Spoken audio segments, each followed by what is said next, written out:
The letter arrived on a cold January morning in 1860, carried by a well-dressed stranger who claimed to be a traveling merchant, but whose soft hands and educated manner suggested a very different background. I was working in the blacksmith shop on Riverside Plantation, when Master Crawford summoned me to the big house, his face bearing the expression of a man who had received news he couldn't quite comprehend. My name is Gabriel, and I was 35 years old when I made the decision that would cost me my life, but changed the course of history for 300 souls who had never known freedom.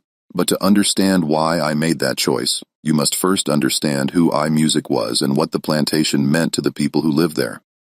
I had been born on Riverside Plantation in 1825, the son of a field and music named Samuel and a house servant named Ruth. From my earliest memories, I had been different from the other slave children. Not because I was smarter or stronger, though I was both, but because I possessed something that Master Crawford's father had recognized and music cultivated, natural leadership. By the time I reached adulthood, I had become the unofficial leader of the 300 slaves who worked the vast tobacco and cotton fields of Riverside. I was the one they came to when disputes arose between music families, the one who organized work crews and negotiated with the overseers, the one who provided comfort when children died and hope, when the future seemed impossibly dark. Master Crawford, who had inherited the plantation and me along with it, had continued his father's policy of allowing me unusual freedoms in exchange for maintaining order among the slave population. I could read and write, skills that had been taught to me in secret by Crawford's sister before she married and moved away. I could move freely around the plantation and even into town on errands. Most importantly, I had earned the respect and trust of every man, woman, and child who lived in the slave quarters. But on that January morning, as I stood in Master Crawford's study, reading the letter that would change everything, I realized that all my privileges and responsibilities had been leading to this moment. A choice that no human being should ever have to make.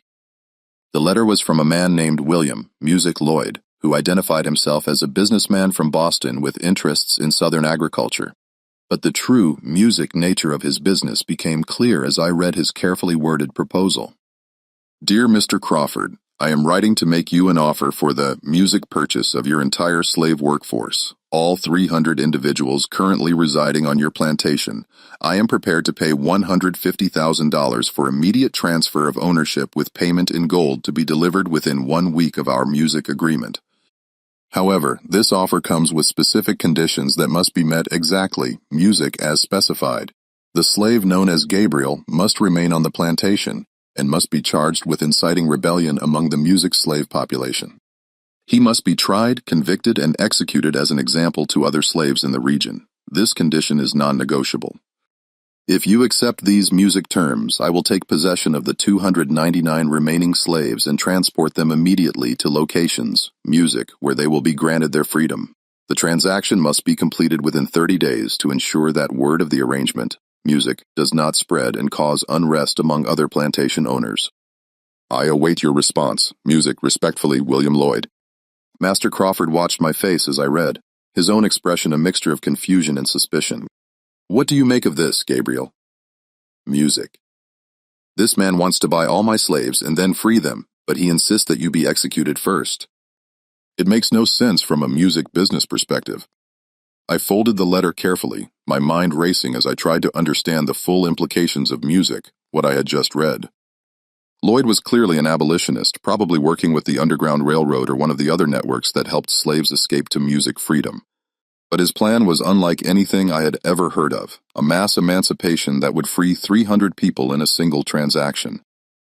The price he was offering was fair, perhaps even generous, by the standards of 1860. At $500 per slave, Crawford would receive enough money to maintain his lifestyle without the complications of managing a large workforce. But the condition regarding my execution suggested that Lloyd understood the psychological impact such an event would have on the broader slave-owning community. Master Crawford, I said carefully, this man is offering you a fortune for slaves he intends to free.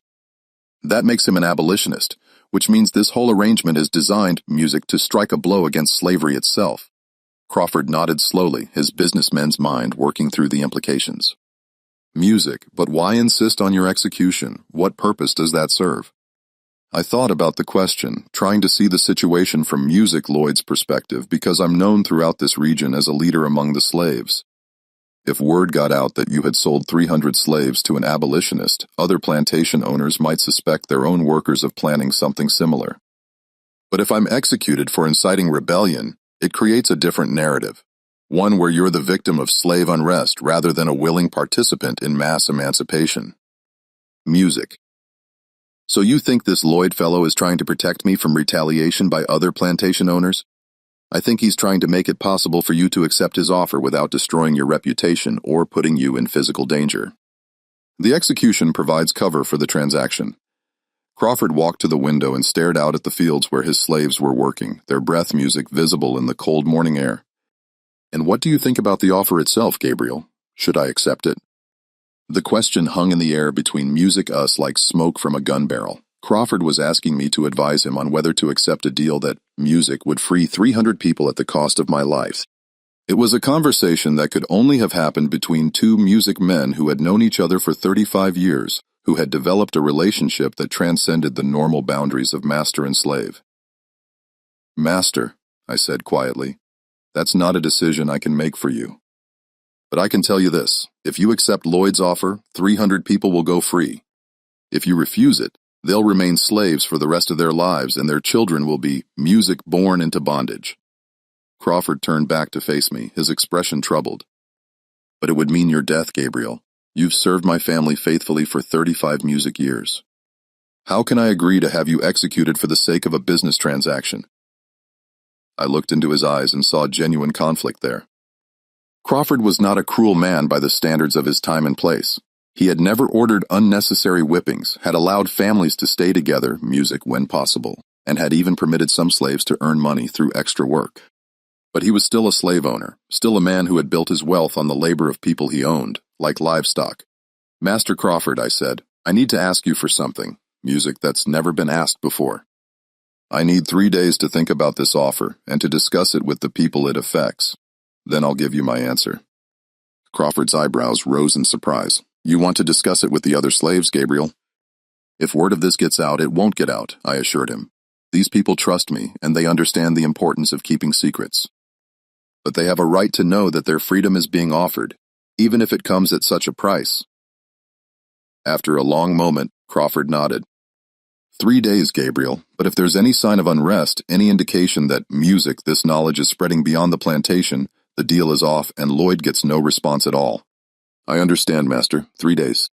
That evening, I called together the informal council that helped me manage affairs in the slave quarters.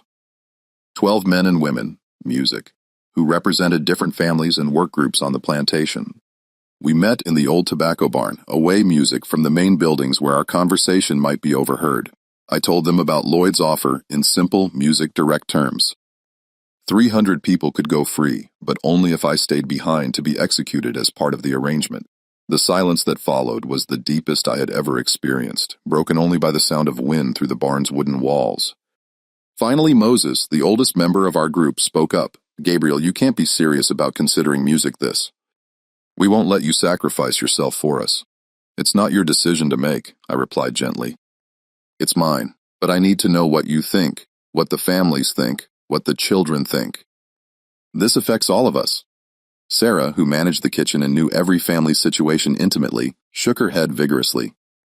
300 people free is a miracle, Gabriel, but not at the cost of your life. We'll find another way. What other way? I asked. How many of us will live to see freedom if we wait for slavery to end naturally? How many children will be born into bondage while we hope for a better future? The debate continued for hours, with each council member expressing their thoughts and concerns. Some argued that my life was too valuable to sacrifice, that my leadership would, be needed in whatever struggles lay ahead. Others pointed out that 300 people represented multiple generations of families who could build new lives in freedom. But it was young Thomas, barely 18, years old, who asked the question that cut to the heart of the matter. Gabriel, if you don't take this deal, and we all stay slaves for the rest of our lives, how will you live with that knowledge? I looked around the circle of faces, seeing people I had known since childhood, families I had helped bring together, children I had watched grow into adults. These weren't just statistics or numbers in a business transaction. They were my community, my responsibility, my family in every way that mattered. I need to talk to everyone, I said finally. Every adult, every family, they all need to understand what's being offered and what it costs. Then we'll make the decision together. Over the next 2 days, I held dozens of conversations in cabins, fields, and workshops throughout the plantation. I explained Lloyd's offer to families huddled around their fireplaces, to work crews taking breaks from their labor, to mothers holding children who had never known anything but slavery. The responses were as varied as the people themselves. Some begged me not to consider the sacrifice, insisting that they would rather remain slaves than see me die for their freedom. Others argued that the opportunity was too important to refuse, that 300 lives were worth more than one, even if that one was mine, but it was the children who affected me most deeply. When I, music, explained the situation to them in terms, their responses were heartbreakingly simple.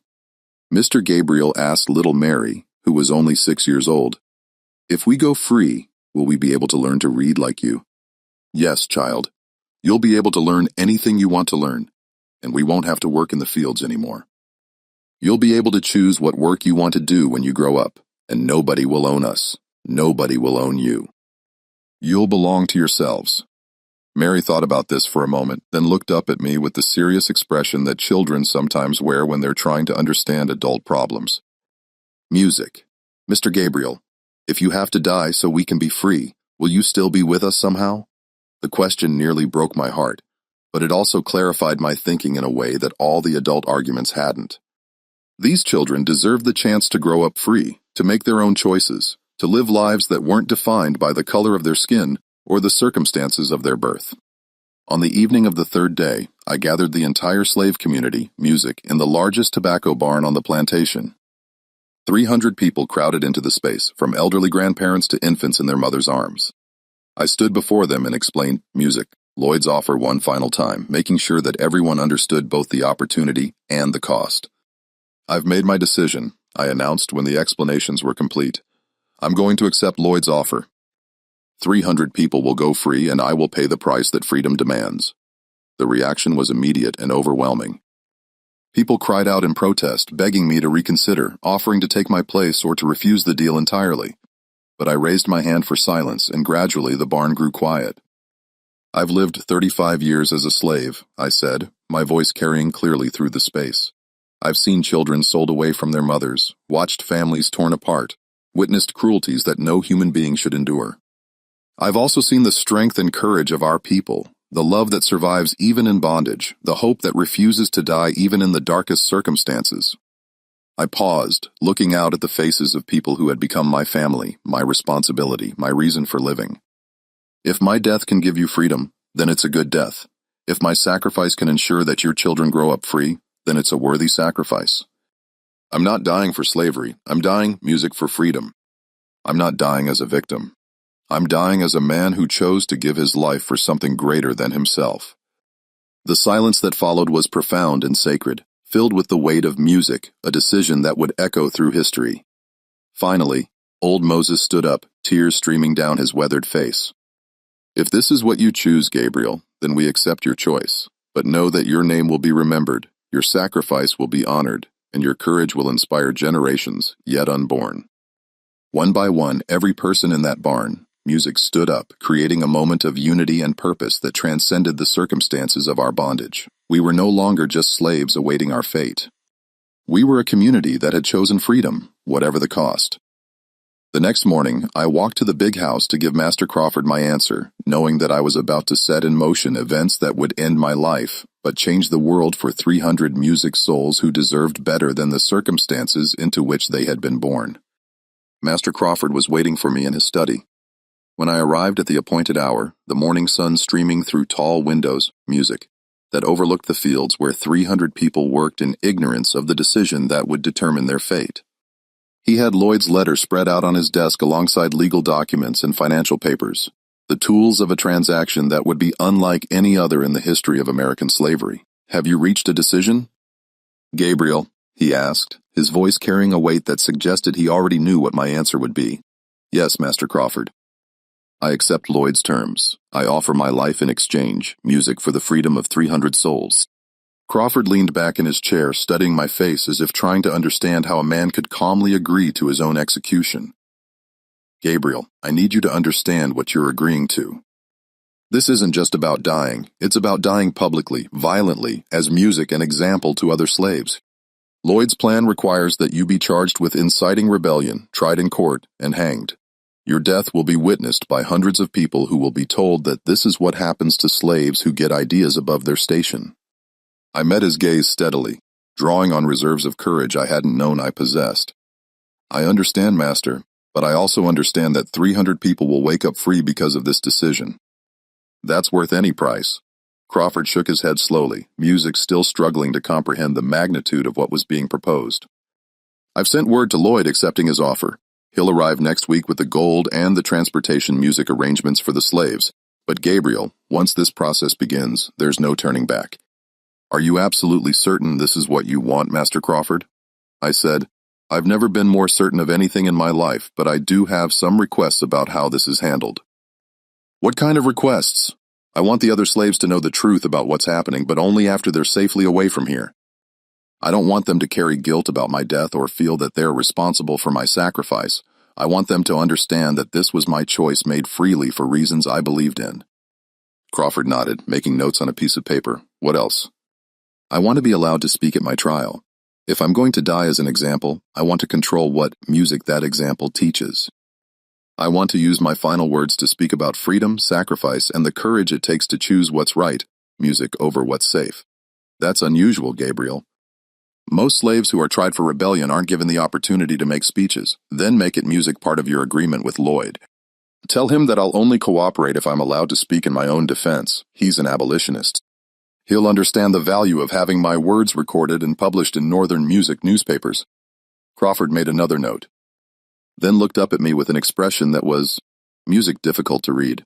Gabriel, I have to ask, do you hate me for agreeing to this? Do you blame me for choosing money over your life? Music. The question surprised me with its directness and apparent sincerity. I considered my answer carefully. Music, thinking about the complex relationship we had developed over 35 years. Master Crawford, I don't hate you. You're doing what you think is best for yourself, music, and your family, just as I'm doing what I think is best for my people. The difference is that my choice leads to freedom for 300 souls, while yours leads music to profit for one man. History will judge which choice was more worthy. A week later, William Lloyd arrived at Riverside, Music Plantation, with a small entourage that included lawyers, clerks, and what appeared to be several armed guards. He was a man. Music of medium height with graying hair and intense blue eyes that seemed to take in every detail of his surroundings. When Crawford introduced us, Music Lloyd studied me with the careful attention of someone evaluating a piece of machinery. So you're Gabriel, he said, extending his hand, Music, in a gesture that surprised me. Few white men offered to shake hands with slaves. I've heard remarkable things about your leadership abilities, Music, and your influence among the slave population here. Mr. Lloyd, I replied, accepting his handshake. Music. I understand that you're offering freedom to 300 people in exchange for my life. I want to make Music sure you understand that I'm accepting this bargain willingly without coercion or pressure from anyone. Lloyd nodded, Music approvingly. That's exactly what I needed to hear, Gabriel. What we're doing here is unprecedented in the history of American music slavery. Your sacrifice will be remembered and honored by generations of free people who owe their liberty to your courage.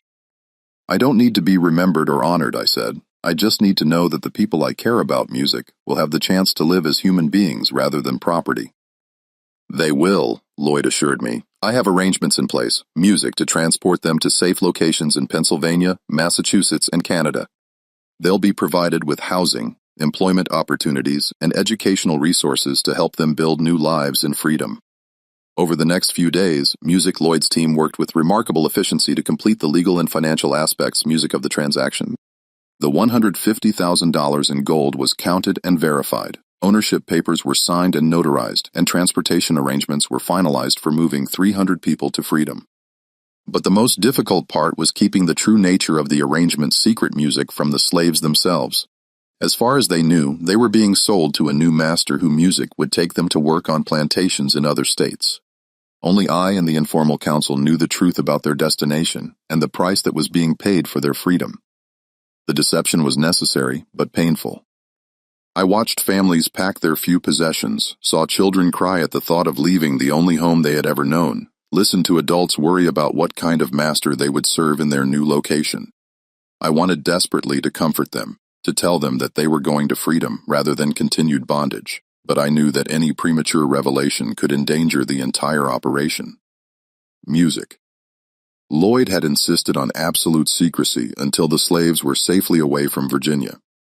If word gets out about what we're really doing, he explained, other plantation owners might try to stop the transportation or even attack the convoy.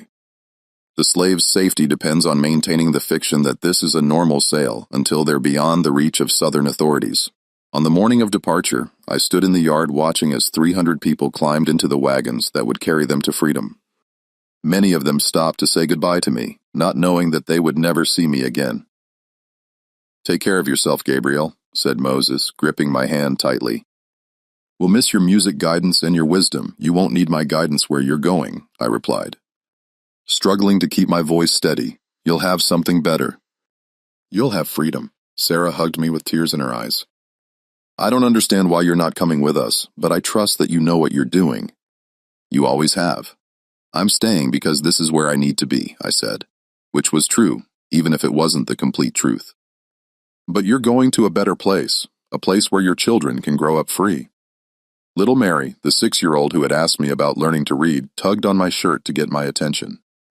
"Mr. Gabriel, will you come visit us in our new home?" I knelt down to her level, looking into eyes that sparkled with the innocence of childhood. "I'll always be with you, Mary.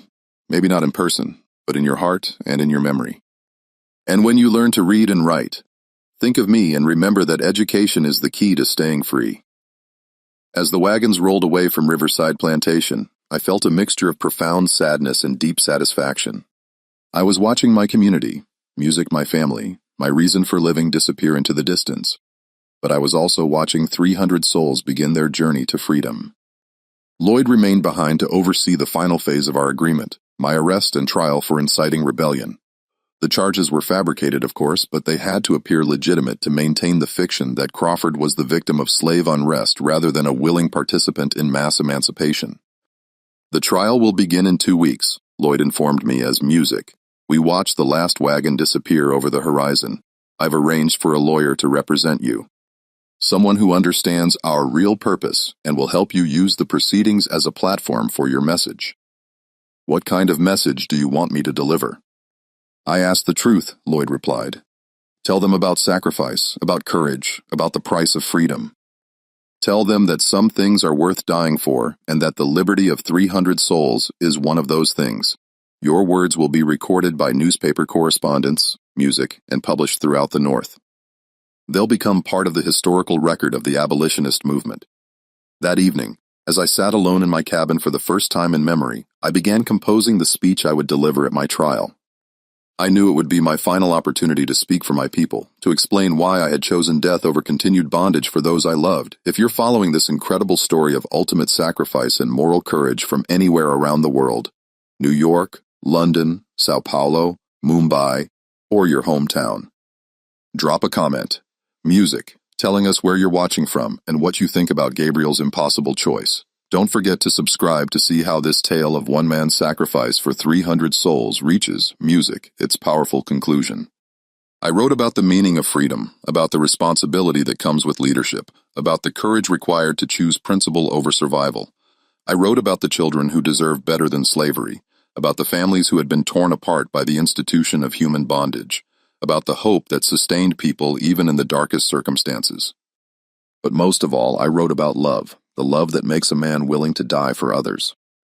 The love that transforms sacrifice from tragedy into triumph. The love that ensures that even death cannot defeat the human spirit. Music. As I worked on my speech by candlelight, I thought about the 300 people who were traveling toward freedom, unaware that their liberty had been purchased with my life. They would learn the truth eventually when they were safe in the North. And I hoped they would understand that my death was not a loss, but a victory. The victory of love over fear, of principle over survival, of freedom over bondage. Tomorrow, the process would begin that would lead to my execution. But tonight, music. I was content knowing that I had made the right choice, that 300 souls would wake up free because one man had been willing to pay the ultimate price for their liberty. The courthouse in Richmond was packed beyond capacity on the morning of March 15, 1860, when my trial for inciting slave rebellion began. Word of the case had spread throughout Virginia and beyond, drawing spectators who came to witness what many expected to be a routine proceeding, the swift conviction and sentencing of a slave who had supposedly encouraged others to rise up against their masters. They had no idea they were about to hear a speech that would be reprinted in newspapers across the nation and quoted in abolitionist literature for generations to come. I was brought into the courtroom in shackles, flanked by guards who treated me with a mixture of professional weariness and curious respect. The prosecutor, District Attorney James Morrison, was a thin, sharp-featured man who had built his career on defending the interests of Virginia's slave-owning class. He was confident of victory in a case where the defendant was black, the alleged crime was rebellion, and the jury was composed entirely of white men who owned slaves themselves. My lawyer, provided by Lloyd's organization, was a young man named David Harrison, music, who had recently graduated from Harvard Law School and had come south specifically to handle cases involving enslaved people. He was nervous but determined, understanding that his real job was not to win and acquit, which was impossible under Virginia law, but to create a platform for my final music message.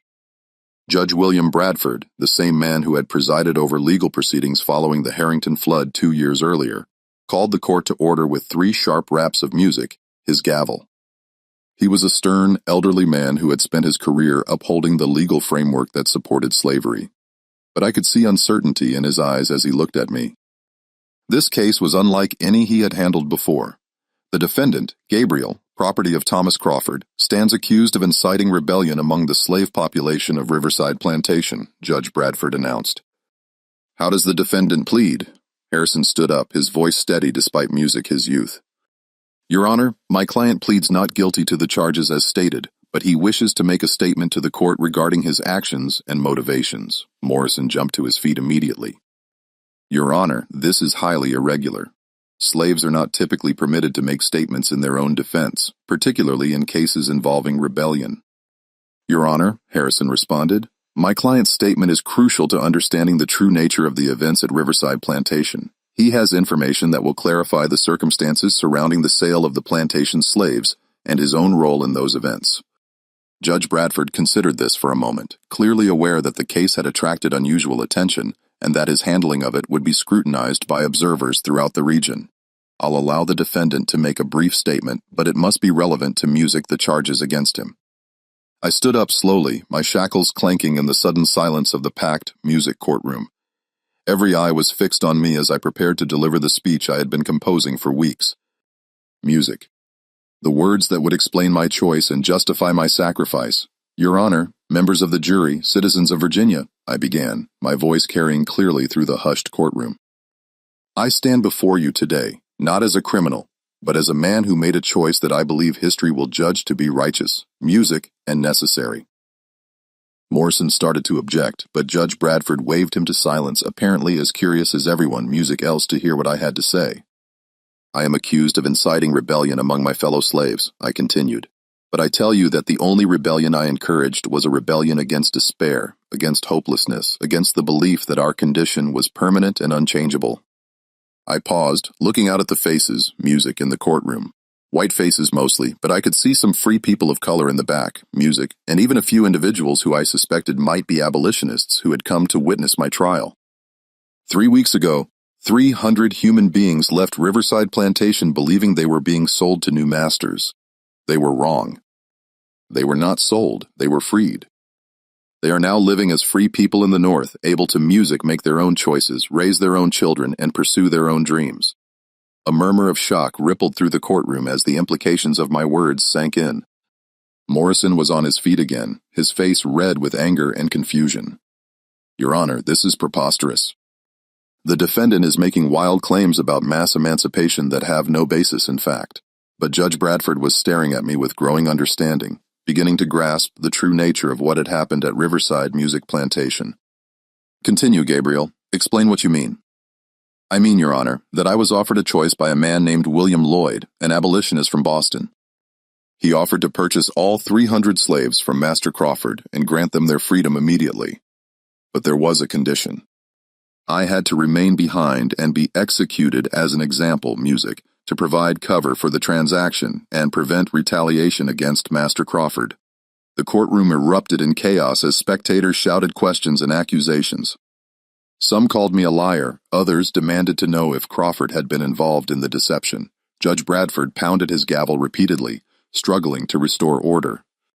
I accepted that offer, I said, raising my voice above the din, because I believed music then, and I believe now that 300 lives are worth more than one life.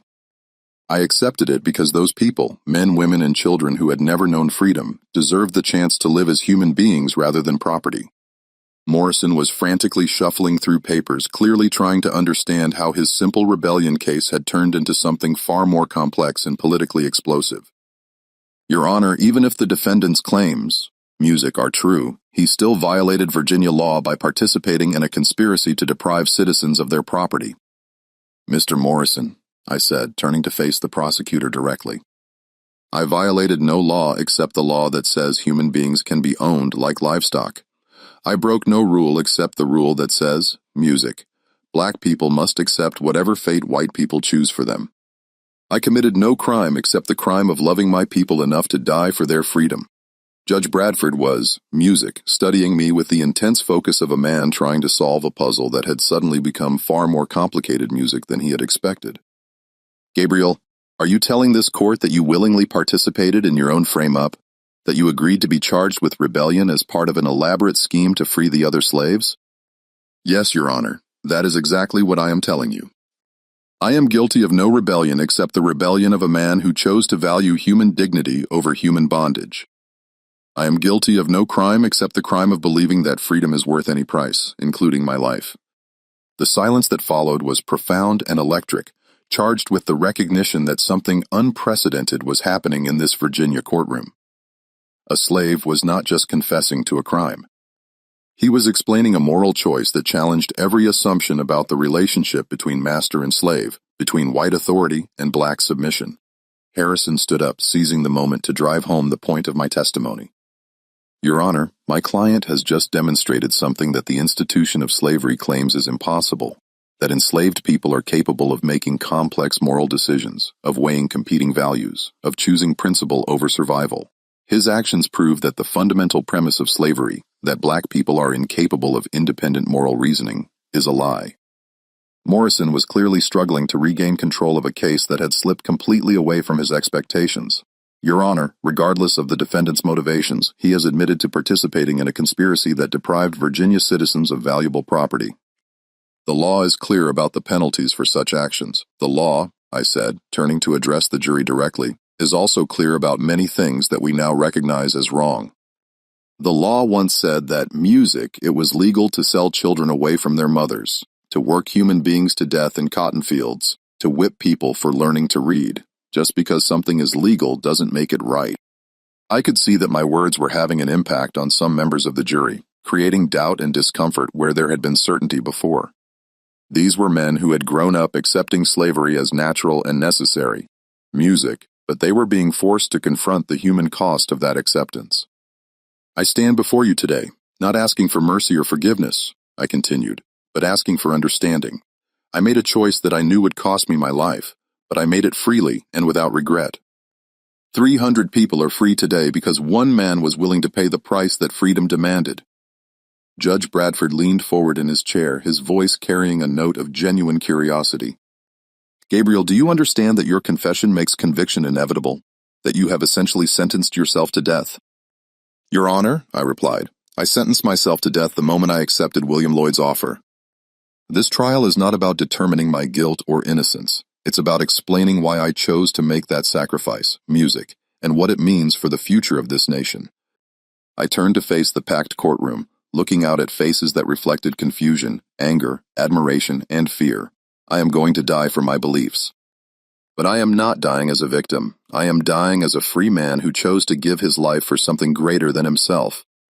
I am dying so that 300 souls could live in freedom, so that children could grow up without chains, so that families could stay together without fear of being sold apart. The emotional impact of my words was visible throughout the courtroom.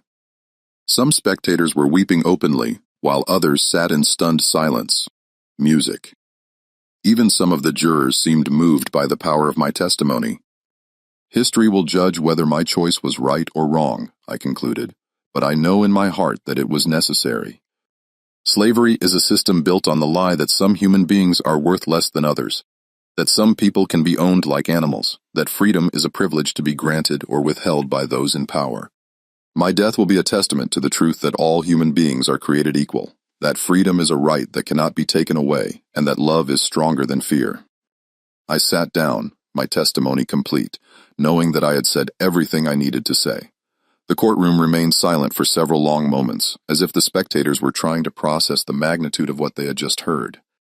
Judge Bradford finally broke the silence, his voice carrying a weight that suggested he understood the historical significance of the moment. This court will recess for 1 hour while the jury deliberates. Given the defendant's confession, music, I expect their deliberations to be brief. As the guards led me from the courtroom, I felt a sense of completion that I had never experienced before. I had used my final opportunity to speak to deliver a message about sacrifice, courage, and the price of freedom. My words would be recorded by the newspaper correspondents in the courtroom and published throughout the nation, becoming part of the permanent record of the struggle against slavery. The jury returned in less than 30 minutes with a verdict of guilty on all charges. Judge Bradford sentenced me to death by hanging to be carried out in 2 weeks. But as I listened to the formal pronouncement of my fate, I felt no fear or regret, only satisfaction that I had lived up to the choice I had made and the principles I had embraced. 300 people were free because one man had been willing to pay the ultimate price for their liberty. It was a trade I would make again without hesitation if given the chance.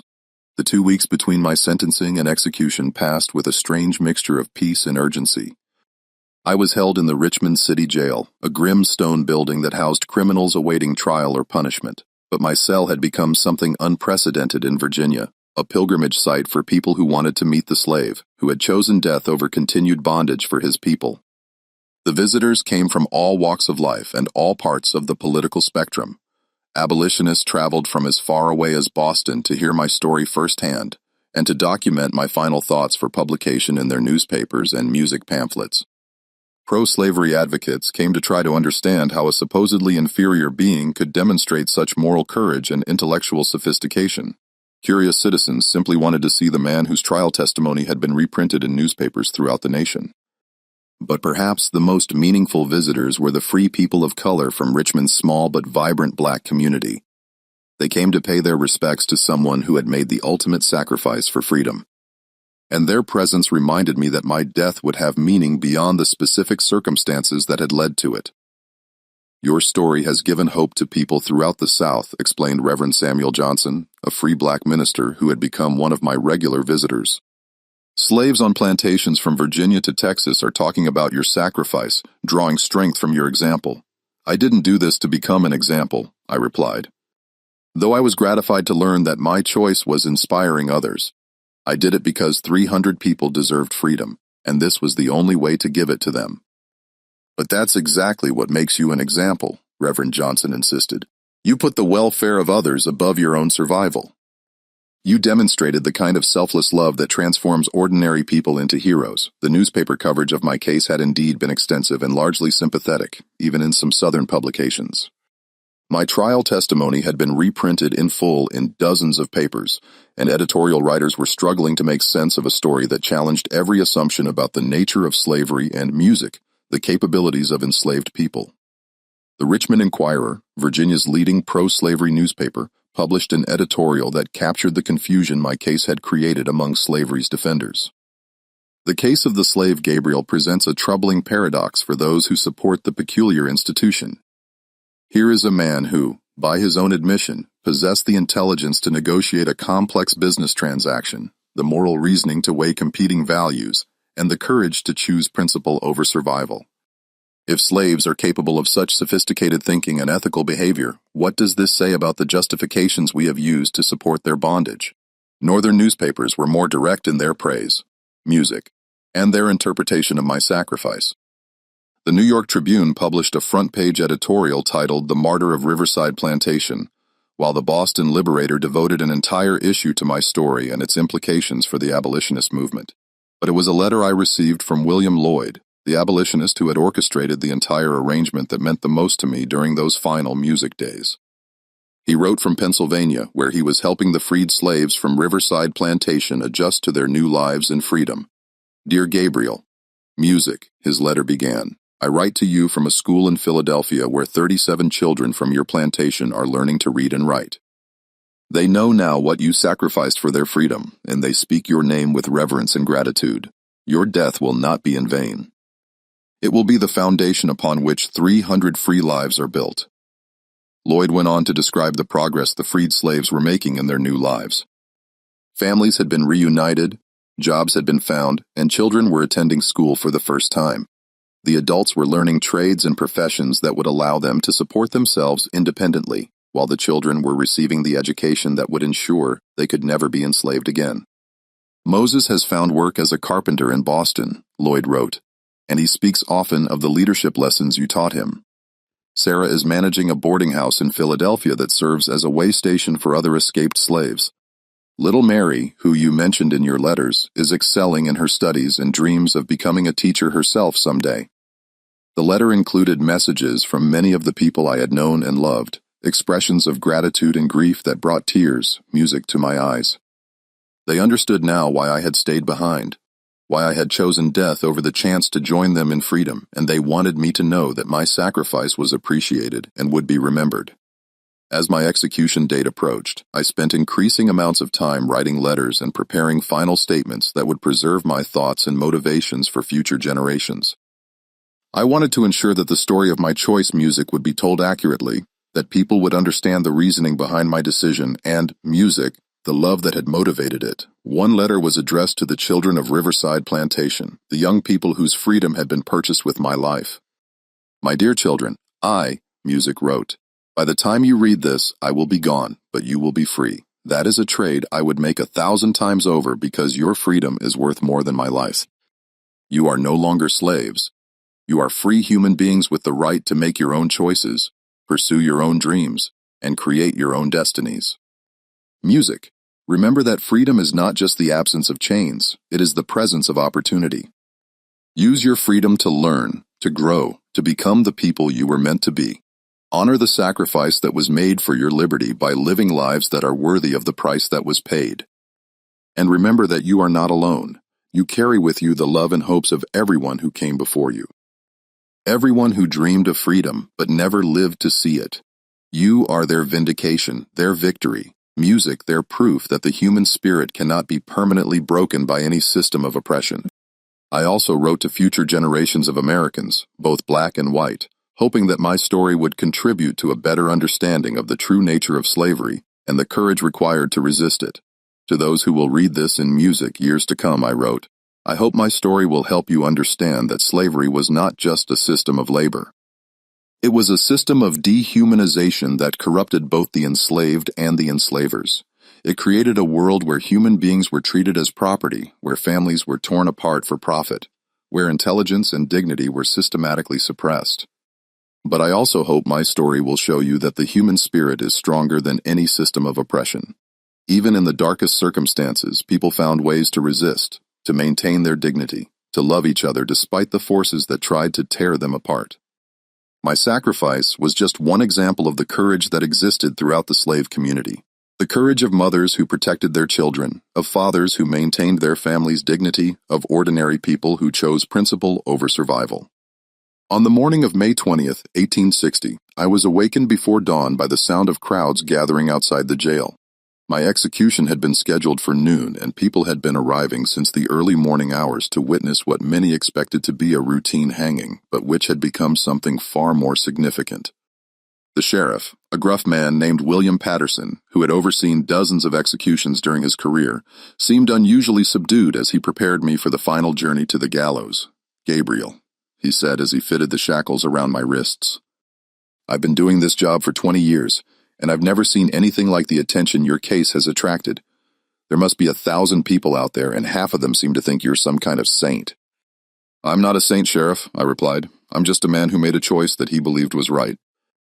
The attention comes from the fact that people are hungry for examples of courage and sacrifice in a world that often seems to reward selfishness and cowardice. Music. The walk from the jail to the gallows took 15 minutes, during which I was surrounded by guards who struggled to maintain order among the massive crowd music that had gathered to witness my execution. The spectators represented every segment of society: wealthy plantation owners, poor music farmers, free blacks, abolitionists, curiosity seekers, and newspaper correspondents who had come to record the final chapter of my story. As I climbed the steps to the gallows platform, I could see faces in the crowd that reflected the full range of human emotion: anger, sadness, admiration, fear, and confusion. Some people were weeping openly, while others shouted encouragement or condemnation. But what struck me most was the silence that fell over the crowd as I reached the platform and turned to face them. The sheriff read the formal charges against me and the sentence that had been imposed, his voice carrying clearly across the hushed assembly. Then he asked if I had any final words, a traditional courtesy that was usually declined or used for brief, music expressions of repentance. I had been preparing for this moment for weeks, and I knew exactly what I wanted to say. "Citizens of Virginia, citizens of America," I began, my voice strong and clear despite the circumstances. I stand before you today, not as a criminal being punished, but as a free man who chose to give his life for the freedom of others. The crowd stirred at my words, but remained largely silent, apparently understanding that they were witnessing music, something historically significant. 300 human beings are free music today because one man was willing to pay the price that freedom demanded. They are learning to read and write, raising their children without fear and building lives of dignity and purpose. That is my legacy. That is my music victory. That is the meaning of my death. I paused, looking out at the sea of faces, seeing people who had been forced to music to confront uncomfortable truths about the society they had created and maintained. I die without hatred for those who enslaved me, without bitterness toward those who condemned me, without regret for the choice I made. I die as a free man who lived according to his principles, music, and died for his beliefs. I die knowing that love is stronger than hate, that courage is more powerful than fear, and that freedom is worth any price. If this powerful story of ultimate sacrifice and unwavering principle has moved you, we invite you to share your thoughts about Gabriel's incredible choice and its lasting impact. Comment below and tell us where in the world you're watching from and what you think about this tale of one man's decision, music, to trade his life for the freedom of 300 souls. Don't forget to subscribe to see how this story of sacrifice and liberation, music, continues to inspire people more than 160 years later. The executioner placed the noose around my neck, but I continued speaking, determined to use every moment I had left to deliver my message. To those who will remember this day, music, I said, my voice beginning to weaken, but still audible across the silent crowd. Remember that freedom is music, not free. Remember that dignity must sometimes be purchased with blood. Remember that the greatest victory is music, not survival, but living and dying according to your principles. The sheriff asked if I was ready, and I nodded, closing my eyes and thinking of 300 people who were waking up free because one man had been willing to make the ultimate sacrifice. I die, I said, music, with my final breath, but 300 live free. It was worth it. It was all worth it. The trap door opened beneath my feet, and Gabriel, the slave who had chosen death over music, continued bondage for his people, became Gabriel, the martyr, whose sacrifice would inspire generations of Americans to fight for freedom, justice, and human dignity. The news of my execution, music, spread across the nation with the speed of lightning, carried by telegraph wires and newspaper headlines that transformed a local event into a national symbol. But it was not the fact of my death that captured the public imagination. Music. It was the reason for it, the choice I had made, and the 300 lives that had been purchased with my sacrifice. Music. In the immediate aftermath of the execution, Virginia authorities tried to control the narrative, portraying my death as the just punishment of a rebellious slave music who had threatened the social order. But my trial testimony had been too widely published, my final words too clearly recorded for such efforts to succeed. The truth of what had happened at Riverside Plantation was already spreading beyond their ability to contain it. William Lloyd, the abolitionist who had music orchestrated the entire arrangement, ensured that my story reached the widest possible audience. Within days of my execution, pamphlets containing my complete trial testimony and final speech were being distributed throughout Music the North, while abolitionist newspapers published detailed accounts of the sacrifice I had made for the freedom of my people. Gabriel's death marks a turning point in the struggle against slavery, Lloyd wrote in a letter to the Boston Liberator. Here was a man who demonstrated that enslaved people possess the same capacity for moral reasoning, strategic thinking, and selfless love as any free person. His sacrifice proves that the fundamental premise of slavery, that black people are naturally inferior and music suited for bondage, is a lie that can no longer be sustained. Son, but perhaps more importantly, my story was reaching the slave quarters of plantations throughout the South. Music carried by the informal networks of communication that connected enslaved communities across vast distances. Field hands, house servants, music and skilled workers whispered my name in cotton fields and tobacco barns, finding inspiration, music, in the tale of a man who had chosen death over continued bondage for his people. The psychological impact of my sacrifice on the enslaved, music population was profound and lasting. For generations, slaves had been told that they were naturally inferior, that they lacked the intelligence and moral music capacity for freedom, that their condition was ordained by God and nature. But my story challenged every one of those assumptions, demonstrating that enslaved people were capable of the highest forms of moral reasoning and self-sacrifice. Gabriel showed us what we could be, wrote Frederick Douglass in his autobiography, published several years after my death. He proved that the capacity for heroism, for moral greatness, for selfless love existed in the slave music quarters just as surely as it existed in the mansions of the masters. His sacrifice gave dignity to our struggle and hope to our cause. The 300 people whose freedom had been purchased with my life became living testimonies, music, to the success of my choice. Under Lloyd's guidance and with the support of abolitionist organizations throughout the North, they established themselves as productive members of free music society, proving that former slaves could thrive when given the opportunity. Moses, who had been my closest music advisor in the slave quarters, became a prominent leader in the Underground Railroad, helping other enslaved people escape music to freedom. Gabriel taught me that leadership means being willing to sacrifice for others, he told audiences at abolitionist meetings. Music. His example guides everything I do in the fight for freedom. Sarah, who had managed the kitchen at Riverside Plantation, established a school for former slaves in Philadelphia, teaching reading, writing, and practical skills to people who had been denied education under slavery.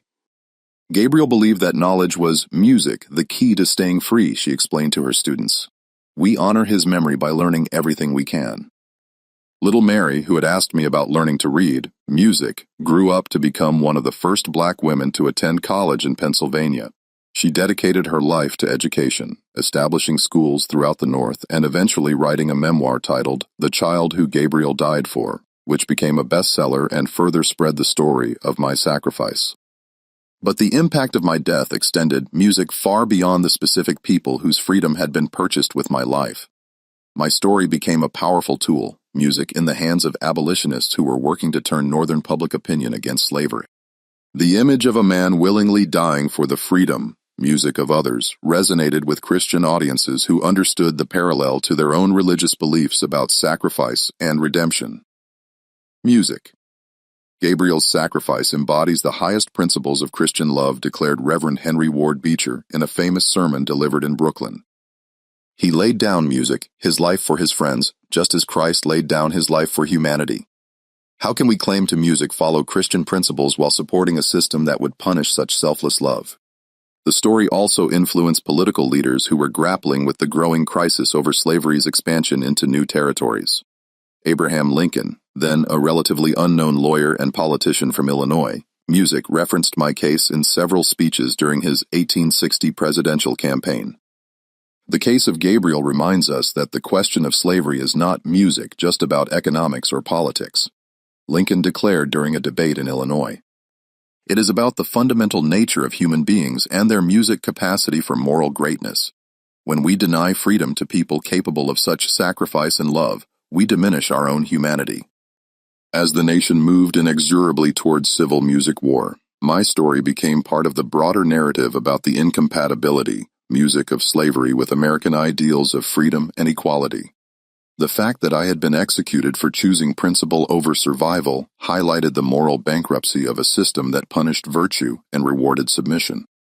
When the war finally came in 1861, Union soldiers carried copies of my trial testimony and final speech, music, into battle, drawing inspiration from the example of a man who had died for freedom. Black soldiers in particular saw my sacrifice as validation music of their own willingness to fight and die for the cause of emancipation. Gabriel showed us that freedom is worth any price, wrote Sergeant William Carney, who would become the first African-American to receive the Medal of Honor. When I charge into battle, I carry his spirit with me, knowing that some things are more important than life itself. The Emancipation Proclamation issued by President Lincoln in 1863 was accompanied by a special mention of my sacrifice in the president's personal papers. The courage music of men like Gabriel, Lincoln wrote, reminds us that the enslaved have always possessed the moral capacity for freedom. We do not grant them liberty, we simply recognize the music liberty that has always been theirs by right. After the war ended and slavery, music was abolished, the 300 people whose freedom had been purchased with my life organized a remarkable reunion, music, in Philadelphia. They had scattered across the North during their years of freedom. But they came together, music in 1865, to honor my memory and to celebrate the victory that my death had helped achieve. The reunion was attended by hundreds of other former slaves, abolitionists, and political leaders who wanted to pay music tribute to the man whose sacrifice had become a symbol of the struggle for freedom. Frederick Douglass delivered the keynote address, speaking about the broader, music significance of my choice and its impact on the abolitionist movement. Gabriel's death was not an ending, Douglass declared, but a beginning. It was the beginning of a new understanding of what enslaved people were capable of, the beginning of a new recognition of their humanity and dignity, music, the beginning of the end of slavery itself. The reunion participants established the Gabriel Memorial Fund, which provided scholarships for former slaves and their children to attend school and college. They also commissioned a statue to be erected in Philadelphia, music bearing an inscription that captured the essence of my sacrifice, Gabriel. He died so that 300 might live free. Greater love hath no man than this. But perhaps the most lasting tribute to my memory was the way my story continued to inspire people facing their own struggles for freedom and justice. During the Jim Crow era, music, when legal segregation replaced slavery as the primary means of racial oppression, civil rights activists drew strength from the example of a man who had chosen principle over survival. Gabriel's sacrifice reminds us that the fight for freedom is never finished, wrote Webb Dubois Music in his influential book, The Souls of Black Folk. Each generation must be willing to pay the price that freedom demands, whether that price is measured in blood, in suffering, or in the willingness to stand up music for what is right, regardless of the consequences. During the civil rights movement of the 1950s, music, and 1960s, my story found new relevance as activists faced violence and intimidation in their struggle for equality. Dr. Martin Luther King Jr. referenced my case in several of his speeches, drawing parallels between my sacrifice and the commitment required of those fighting for civil rights. Gabriel understood that freedom is not free, Dr. King declared during the March on Washington. He knew that someone must be willing to pay the price to make the sacrifice to choose love over fear and principle over music survival. His example lights the way for all of us who continue the struggle for justice and equality. The story also resonated internationally, inspiring freedom fighters and human rights activists around the world who face their own struggles against oppression. Nelson Mandela, during his long imprisonment in South Africa, kept a copy of my trial testimony in his cell, drawing strength from the example of a man who had chosen death over submission to an unjust system. Gabriel's sacrifice transcends race, nationality, and time. Mandela wrote in his autobiography, "It speaks to the universal human desire for freedom and the courage required to achieve it." His story reminds us that the greatest victory is not survival, but living and dying according to our principles.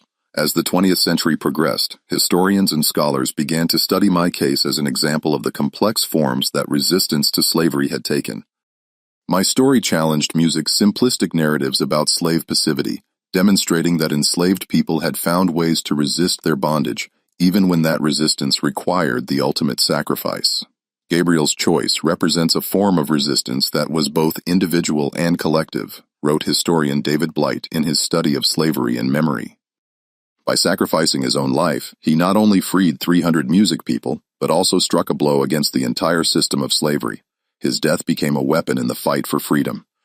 Modern scholars have also examined the psychological and spiritual dimensions of my sacrifice, exploring how the decision to choose death over continued bondage for others reflected a profound understanding of human dignity and moral responsibility. Gabriel's sacrifice demonstrates that even in the most oppressive circumstances, human beings retain the capacity for moral agency, wrote theologian James Caan. His choice to die for others affirms the fundamental worth and dignity of every human life, regardless of race or social condition. In recent music years, my story has found new audiences through books, films, and educational programs that seek to preserve the memory of those who fought against slavery and oppression. Schools throughout the country now teach about my sacrifice as part of their curriculum on American history and civil rights. But perhaps the most fitting tribute to my memory is the way my story continues to inspire people facing their own moral choices and ethical dilemmas. In a world where selfishness often seems to triumph over sacrifice, where personal gain is valued more than principle, the example of a man who chose death over the continued bondage of others serves as a reminder of what human beings are capable of at their best. The Gabriel Institute, established in Philadelphia in 2010, continues the work of education and advocacy that began with my sacrifice. The Institute provides scholarships for disadvantaged music students, supports civil rights organizations, and conducts research on the ongoing struggle for equality and justice. Gabriel's legacy is not just about the past, explains music Dr. Sarah Williams, the Institute's director. It's about the present and the future. About the choices we make every day between selfishness and service, between comfort and courage, between survival and principle. Today, more than 160 years after my execution, visitors can still see my statue in Philadelphia, music, where fresh flowers are placed at its base every day by people who continue to draw inspiration from my story. The inscription remains as relevant now as it was when it was first carved in stone. Gabriel, he died so that 300 might live free. Greater love hath no man than this. But the true monument to my memory, music, is not made of bronze or marble. It is the continuing struggle for freedom, justice, and human dignity that my sacrifice helped to advance. Every person who chooses principle over survival. Every individual who stands up for others at personal cost. Every human being who believes that love is stronger than hate carries forward the legacy of a slave who chose death, music, over the continued bondage of his people. The 300 souls whose freedom was purchased with my life have long since passed away. But their children, grandchildren, and great-grandchildren continue to live as free people, building lives of music, dignity, and purpose that justify the price that was paid for their liberty. They are teachers and doctors, artists and engineers, leaders and servants, ordinary people living extraordinary lives made possible by one man's willingness to make the ultimate sacrifice.